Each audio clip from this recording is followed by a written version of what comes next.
When we talk about the houndstooth design, we often think of stylish suits and jackets, but it's also very easy to crochet. You just alternate between the single crochet and double crochet, using the American crochet terms.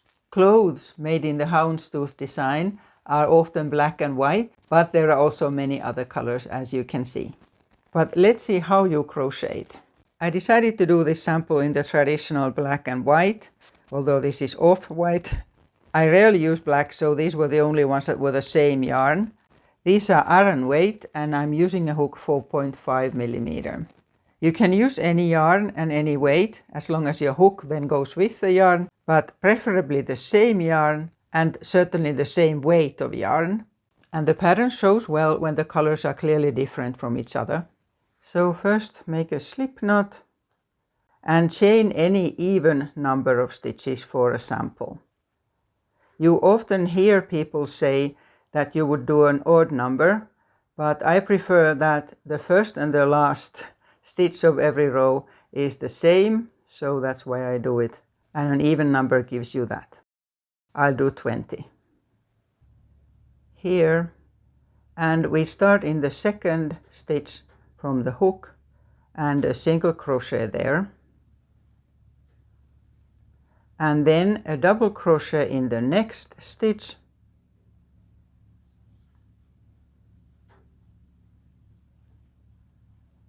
And a single one in the next.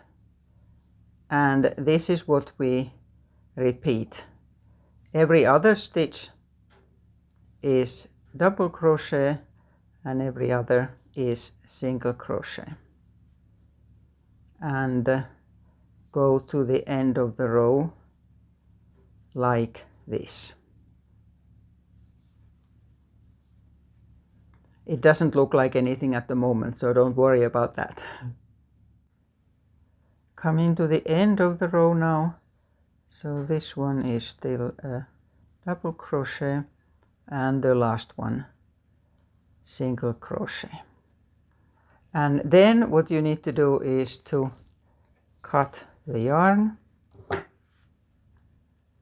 I always then pull it through like using a slip stitch, like that there. And then we take the other color. Here's my black yarn, and go to the start of the row on the same side. I don't know if some people do this opposite sides, but I always do it from one side only. So you go to where you started, not where the yarn ends are. And what we are going to do now is to always crochet a single crochet on a double crochet and a double crochet on a single crochet. Let's see.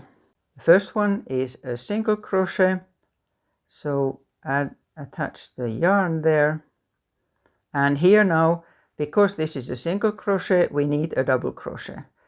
The way I start the rows is that I chain 2 and then make the double crochet in that same stitch.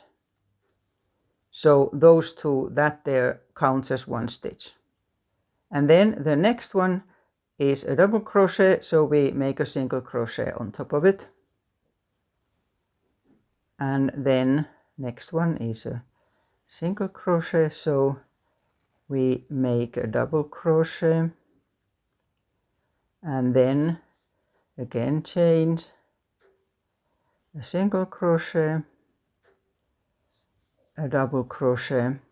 And here now something that I have found to be an important tip, and it's easy to do especially if you have been crocheting a lot. What I do with houndstooth, that I always crochet the single crochets tighter than the double crochet. That way the design shows more clearly.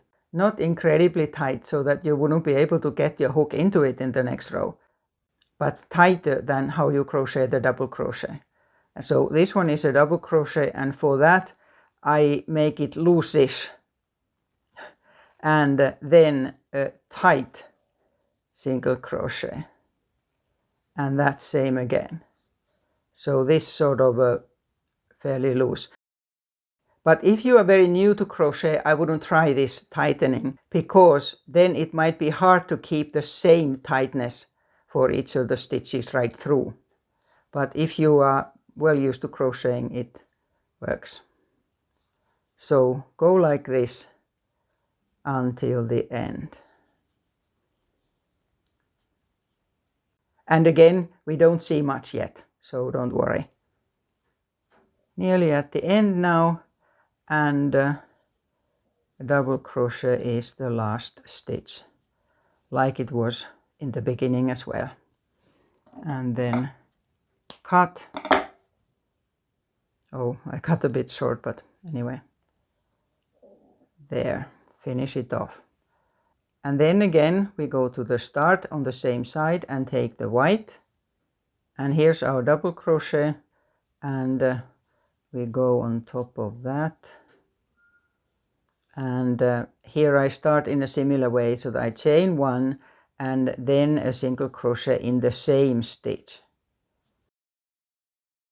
That makes a nice start to the row, and then we continue the same. So this here is a single crochet, so a double crochet and not too tight, and then a tight single crochet on the next one, and so on.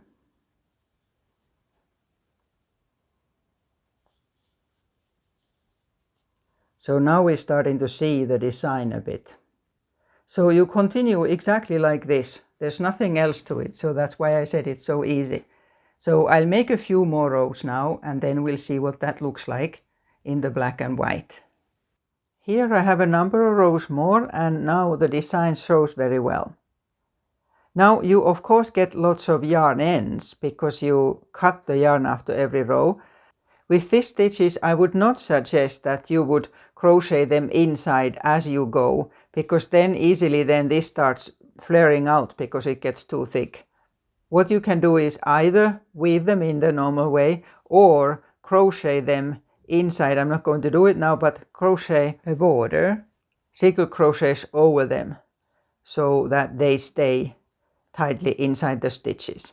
Another thing that is important with this kind of stitches or anything where you need to cut the yarn on every round is that you block it well. It tends to start sort of pulling sideways like that there, so you may have to, pull it like that.